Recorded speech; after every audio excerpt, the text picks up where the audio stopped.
Bonjour, aujourd'hui nous allons parler d'un sujet, un des sujets essentiels de la Torah de Rabbi Nachman.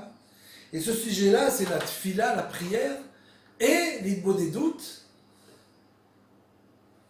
qui, puisque Rabbi Nachman nous dit que grâce à la prière, et l'idbodedut, c'est-à-dire midboded, c'est la chambre badad, boded, seul, c'est-à-dire quelqu'un qui est seul, en quelque sorte, avec le Créateur, et qui parle au Créateur, qui parle dans son langage. Rabbeinu nous dit qu'on doit parler toujours au Créateur dans son langage. Si on ne comprend pas mieux l'hébreu, on peut parler en français, ça éveille le cœur. Parce que la personne comprend ce qu'elle dit, et à ce moment-là, son cœur s'éveille. Beaucoup plus que s'il parle dans une langue qu'il ne comprend pas bien. Donc, Rabbeinu nous enseigne ici une ségoula en quelque sorte qui peut véritablement changer la vie de l'homme, changer complètement la vie de l'homme, qui peut régler tous ses problèmes. Et cette ségoula-là, c'est les bodedut et le fait de crier à Dieu. Et il nous dit, celui qui a pitié de son âme, qui ne perd pas, ne veut pas perdre ses mondes, les mondes qu'il a créés par ses filotes, par ses prières, par son étude de la Torah, ses bonnes actions, il ne veut pas perdre ses mondes. La race Shalom.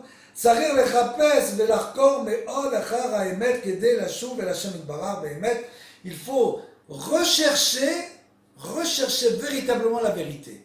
Il faut tout le temps rechercher la vérité, puisque la vérité, c'est elle qui nous mène finalement à ce qu'on pourrait appeler le fait qu'un homme gagne son monde. Maintenant, la vérité, vous allez me dire, mais la vérité, elle est simple. La vérité, c'est la Torah. Donc, j'ai pas besoin de la chercher, je l'ai trouvée. C'est pas si évident, puisque la Torah, c'est chacun l'interprète de sa manière. Il faut bien comprendre que chacun interprète la vérité de sa manière. Qui, ou l'aille, parce que peut-être, Metae auto darato baiser derrière l'auto.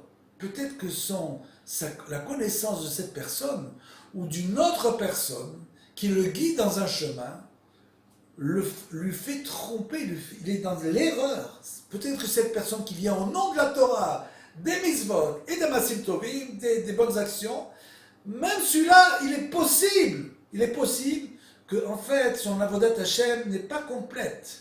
Il est en train de se tromper dans l'avodat Hashem. Chaz v'shalom, mechamat shelo zachar letzayer or haTorah karaoui, parce que peut-être qu'il n'a pas véritablement entrevu la véritable vérité de la Torah. Mechamat she kile amochin shelo enam beshlemut mechamat ban abrit. C'est-à-dire qu'il nous dit que peut-être qu'à cause de l'état d'une personne, c'est-à-dire les passions qu'il a, même si extérieurement il semble être une personne complètement dénuée de passion, comme c'est marqué dans la Gemara, on ne peut jamais savoir ce que l'autre pense. Il est impossible de savoir ce que l'autre pense, et de savoir ce que l'autre a à l'intérieur de lui, impossible. Donc il ne faut pas se fier uniquement au côté extérieur. Donc, les tsayer, parce que celui-là, il a encore des passions, et Zachar les tsayer autre karaoui, mais Chamat shesechle mochin shelo enam meshlim, parce qu'il n'a pas encore atteint la shlemut. Donc, il n'a pas annulé toutes ses passions. Vetikul lechol ze u tzaraka vetfila vesicha vedbodedut. Et la réparation de tout ça, il faut le savoir, des passions, c'est essentiellement de prier devant Dieu, midboder, de parler dans son langage devant Dieu, de dépenser son cœur dans les paroles, dans une discussion avec Dieu, et de crier à Dieu, de crier qu'il nous sauve, beno le benkuno, entre lui et le Créateur. Chez tzrichim litzok arbe, parce qu'il faut crier beaucoup, il faut crier le cri en quelque sorte, c'est comme si le cri transperce les mondes et vous permet d'arriver à un niveau très élevé. On n'est pas obligé de crier de manière authentique, on peut crier à l'intérieur, sans que ça s'entende. Litzok Arbel Hashem Itbara, Shiyochulu Bederar Hayasha Be'emet Tamid, qu'on demande à Dieu. Qu'est-ce qu'on lui demande?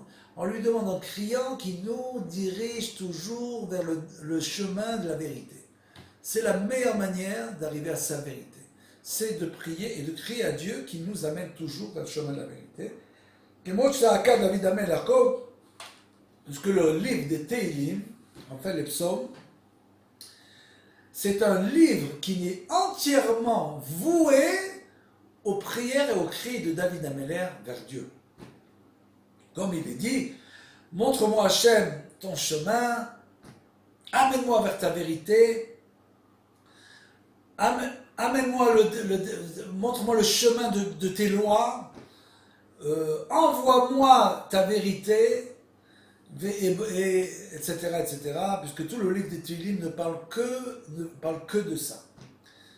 Le Chen Arbe Meod, et ça se répète sans arrêt dans tous les Teilim, Ki tzrichim liskot gadol yeshuot berachamim gdolim lishtadlut v'agia gdola kol yimei chayav. Parce qu'un homme doit savoir qu'il doit sans arrêt crier à Kadosh Baruch Hu, qui le mène toujours dans le chemin de la vérité, qui ne change pas de chemin, qui ne soit pas pris dans les mailles du Yetzer Hara, qui ne tombe pas dans les mailles de toutes les passions de l'homme qui sont essentiellement, comme le dit Rabbeinu, c'est essentiellement la plus grande passion de l'homme, c'est l'argent. L'argent, c'est, Rabbeinu dit que c'est un petit coup très très très difficile. Parce que c'est, pourquoi? Parce que l'argent, a priori, c'est pas quelque chose qui est une avéra, c'est pas une faute de vouloir gagner beaucoup d'argent.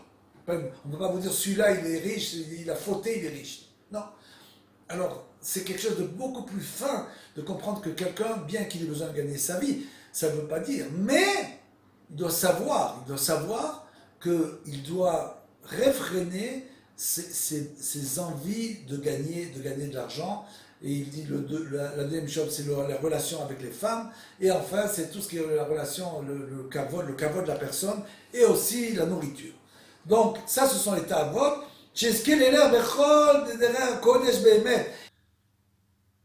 Comme nous l'avons dit,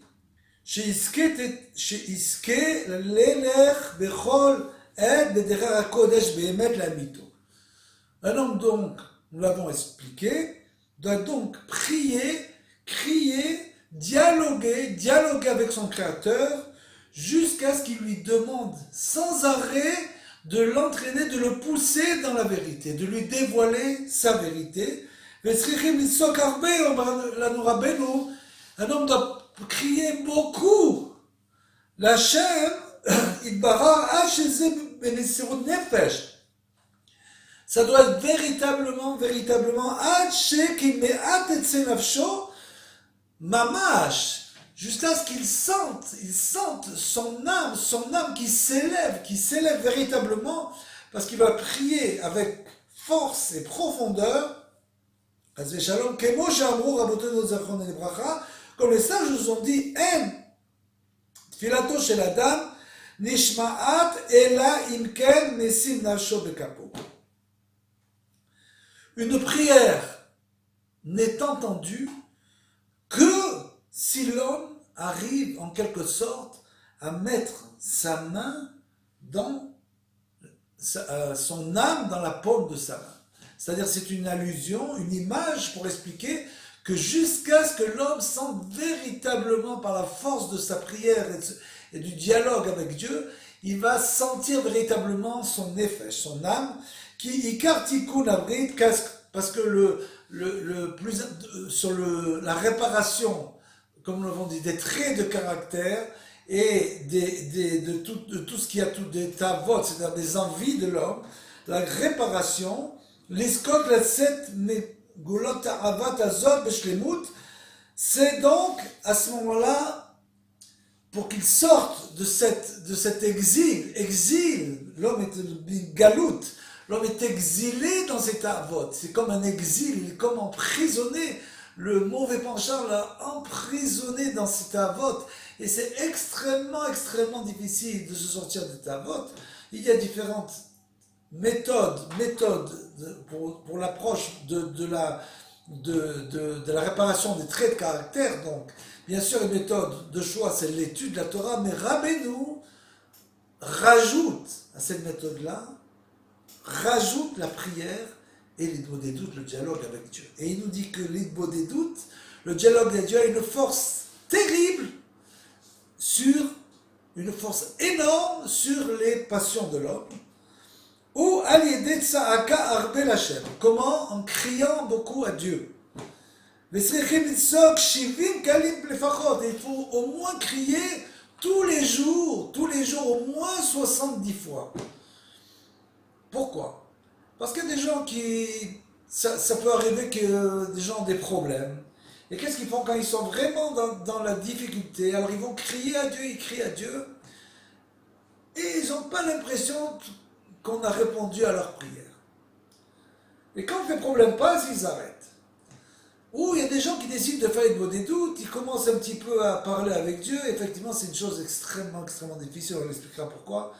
Rabbeinu nous dit que même si une personne décide de prier, de dialoguer avec Dieu, et qu'il n'arrive pas à sortir un seul mot de sa bouche, le fait qu'il se soit mis dans la situation du dialogue, c'est déjà une bonne doute. C'est déjà une bonne doute.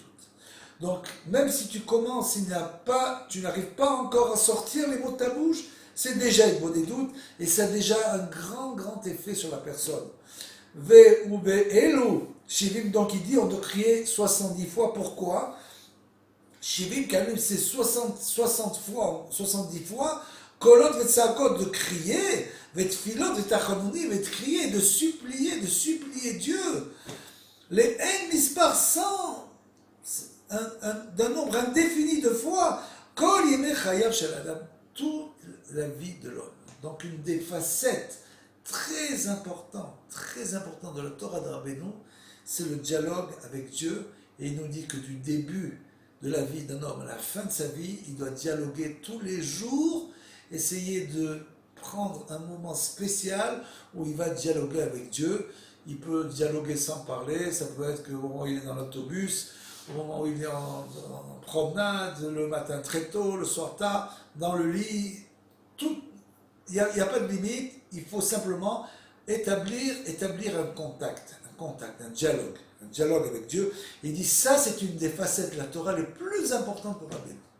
Jusqu'à ce il écrit dans ce livre que les des doutes et la tfila est un niveau plus élevé que le limud Torah.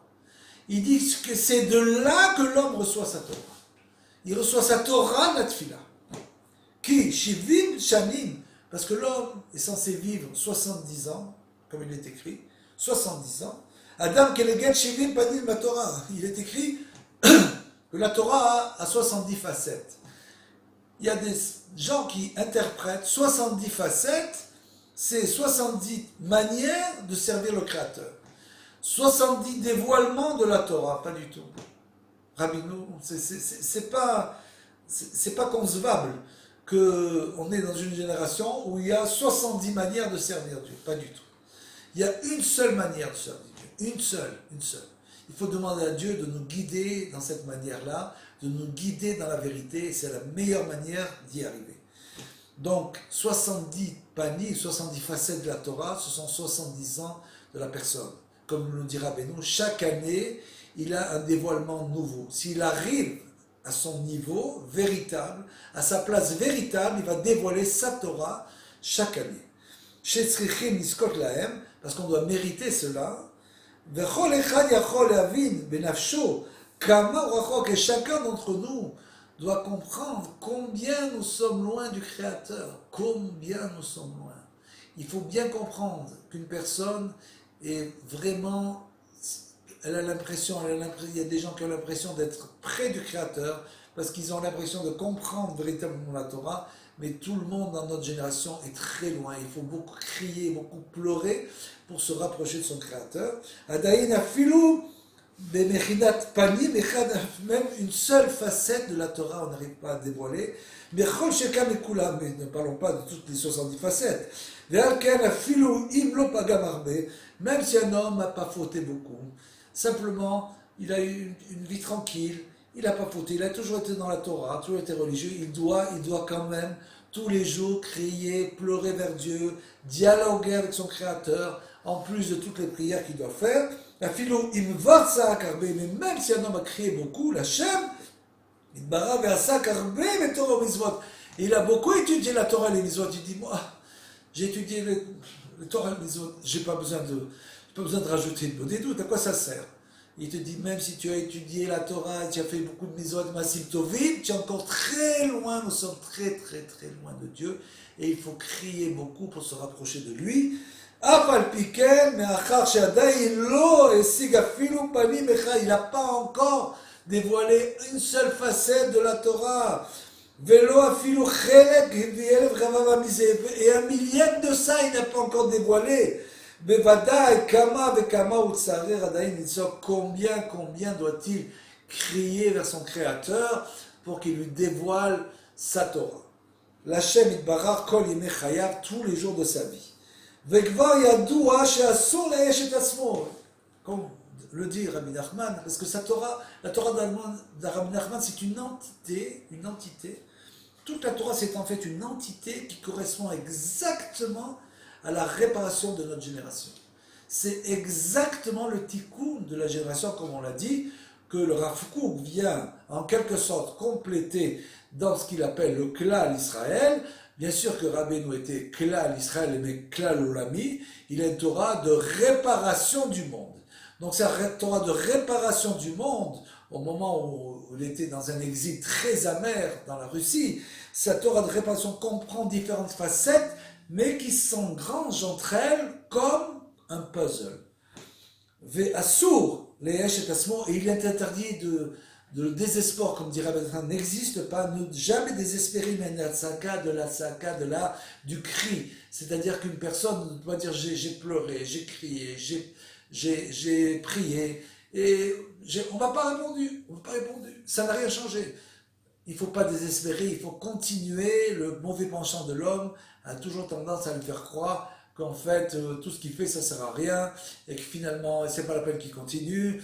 Il ne faut pas écouter son mauvais penchant. Comme le dit Rabbeinu, on ne doit pas commencer à interpréter la Hashgacha de Dieu. Ne cherchons pas à comprendre. Rabbeinu nous dit que nous devons crier et prier. Il faut crier et prier devant Dieu. Et après, tu comprendras. Là ou là. Qui a filou il pagam arbe meod, et même s'il a beaucoup endommagé par ses fautes, il a filou im adaïn ou kemoshu, même s'il est comme il est tombé où il est tombé, il va dire mais moi je peux plus, j'ai aucune chance de m'en sortir. Pas du tout. Le principe, c'est de ne pas désespérer, de jamais désespérer, de toujours crier, prier et demander que Dieu nous prenne en miséricorde. Même celui-là qui est tombé, il peut mériter, par sa prière et par ses cris, il peut mériter une facette de la Torah, afilou lechol hashivim, et il peut même mériter les 70 facettes de la Torah. Un dévoilement incroyable pour une personne qui était très très loin de Dieu, et rien que par la prière et par les cris et par le dialogue avec Dieu, peut réussir à dévoiler les 70 facettes, qui a Shavit Barar Tov Lakol, parce que Dieu est bon pour tout le monde, est bon pour tous, il n'attend que ça. Le Créateur, comment il s'appelle le Créateur? Comment on l'appelle? On l'appelle Avinu Malkenu, notre Père et notre Roi. Notre Père, c'est quoi notre Père? Vous avez un Père, vous lui avez parlé, c'est exactement pareil. Si on l'appelle Kadosh Baruch Hu Avinu, notre Père, mais il faut lui parler comme tu parles à ton père. La même chose. Simplement, il faut un éveil d'en bas, puisque naturellement, s'il n'y a pas d'éveil d'en bas, il ne peut pas se produire d'éveil d'en haut. Donc, dès le moment où tu commences à parler, à dialoguer avec Dieu, à crier à Dieu, à ce moment-là, tout de suite, tu vas avoir une réponse, une relation directe. Et le principal, c'est de crier beaucoup devant Dieu et ne pas avoir peur, ne pas avoir honte ni peur. Comme on l'a dit, on n'est pas obligé de le faire à voix haute, mais il faut crier sans arrêt, tous les jours, 70 fois, que Dieu nous prenne en pitié, que Dieu nous aide à voir la vérité, qu'il nous dévoile la Torah, etc. Jusqu'à ce que ça va avoir une influence, ce dialogue, c'est en quelque sorte une ségoula, une chose miraculeuse, qu'une personne qui parle au Créateur va réussir de cette manière-là à réparer cet avot, à annihiler petit à petit cet avot, c'est-à-dire ses envies et ses passions. Vaïkarou, Tabat Anal, et l'Ikar, c'est naturellement dans ce que nous avons parlé. Des Az Iske Idgalot à Torah, Be'echnat Shilim Panim la Torah. Et à ce moment-là, il va réussir, bien sûr. Rabbeinu nous explique dans ce livre que ça prend de nombreuses années. Il ne faut pas désespérer. Il faut continuer jour après jour, jour après jour. Et après de nombreuses années, une personne va véritablement changer la profondeur de sa personne, de sa pensée. Et va réussir, grâce à ça, il nous dit, à carrément annihiler ses passions et ne plus être emprisonné dans la galoute, emprisonné dans l'exil des passions d'une personne qui ne se rend pas compte, mais il est complètement en exil, il ne peut plus sortir de ça. Donc ça, c'est une manière de sortir et de voir la lumière et la vérité.